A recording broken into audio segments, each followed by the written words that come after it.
Welcome to knowledge study point. Knowledge study পয়েন্টে তোমাদের সবাইকে জানাই স্বাগত।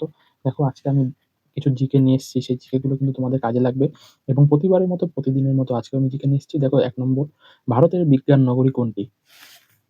বেঙ্গালুরু। হ্যাঁ, একটা কথা বলে নিই। আগে তোমরা ভিডিওতে দেখতে পেতে যে অর্ধেক দেখা যাচ্ছে, অর্ধেক দেখা যাচ্ছে না। তবে এটা আমি নতুন করে একটা সেটআপ করেছি, একটা স্ট্যান্ড বসিয়ে। তবে দেখে নাও। ২ নম্বর, পৃথিবীর সর্বপ্রথম ইন্টারনেট ব্যবস্থা প্রচলন কে কোন সংস্থা? ঠিক আছে? ২ নম্বর, পৃথিবীর সর্বপ্রথম ইন্টারনেট ব্যবস্থার প্রচলন কে করে? কোন সংস্থা? অ্যাপারনেট নামে একটি সংস্থা। ৩ নম্বর, ইন্টারনেট কি? ইন্টারনেট হলো সারা বিশ্বে যোগাযোগের আধুনিকতম মাধ্যম। ৪ নম্বর, কলকাতায় প্রথম কবে রিক্সা চলে? ১৯০০ সালে। ৫ নম্বর, প্রথম কোথায় স্বাধীন ভারতের জাতীয় সঙ্গীত জনগণমন গাওয়া হয়? ভারতের জাতীয় কংগ্রেস কলকাতার অধিবেশনে। ৬ নম্বর, পশ্চিমবঙ্গের চলচ্চিত্র কেন্দ্র নন্দন কবে উদ্বোধন হয়? ১৯৫৮ সালে সত্যজিৎ রায়। ৭ নম্বর প্রশ্ন, ভারতের প্রথম আন্তর্জাতিক চলচ্চিত্র উৎসব কোথায় অনুষ্ঠিত হয়?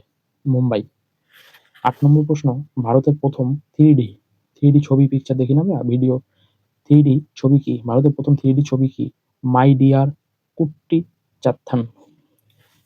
৯ নম্বর প্রশ্ন, বেদের কয়টি অংশ ও কি কি? ৪টি। সংহিতা, ব্রাহ্মণ, অরণ্যক, উপনিষদ। সংহিতা, ব্রাহ্মণ, অরণ্যক, উপনিষদ।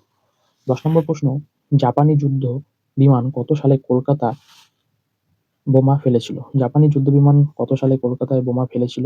১৮৯২ সালে। মানুষ যদি পৃথিবী পৃষ্ঠে ২ মিটার উঁচুতে লাফাতে পারে, তবে চাঁদে কত উচ্চতায় লাফাতে পারবে? ১২ মিটার উঁচুতে। দেখো, এগুলো কিন্তু আমি তোমাদের নোট ডাউন করে দিচ্ছি এবং খাতায় লিখে দিয়ে দাগ দিয়ে বোঝাচ্ছি। আগের একটা সুযোগ ছিল, সেটা থেকেও আমি এখন দাগ দিয়ে বোঝাচ্ছি। তো ১২ নম্বর প্রশ্ন, লবণ উৎপাদনে ভারতের কোন রাজ্য প্রথম? গুজরাট। ১৩ নম্বর প্রশ্ন, ম্যালেরিয়া দেহে কোন অঙ্গকে আক্রমণ করে? প্লীহা। ১৪ নম্বর প্রশ্ন, ১৪, কোন অ্যাসিড অক্সিজেনে থাকে না? কোন অ্যাসিডে অক্সিজেন থাকে না? কোন অ্যাসিডে অক্সিজেন থাকে না? Hydrochloric acid. ১৫ নম্বর প্রশ্ন, তোমরা আশা করি দেখতে পাচ্ছ, রামকৃষ্ণ মঠ ও মিশনের প্রথম প্রেসিডেন্ট কে হন? স্বামী ব্রহ্মানন্দ। ঠিক আছে? তো ১ থেকে ১৫ পর্যন্ত আমি তোমাদের করিয়ে দিলাম। ঠিক আছে? তো ভিডিওটি কেমন লাগলো আরেকবার দেখে নাও। তোমাদের যদি কোনো সমস্যা হয়, অসুবিধা হয় আমার বলতে অথবা দেখতে, ভিডিওটি আশা করি বুঝতে পারবে। ধন্যবাদ। Thanks for watching. ধন্যবাদ। এরকম জিকে কিন্তু আগামীতে চাকরির পরীক্ষায় আসবে।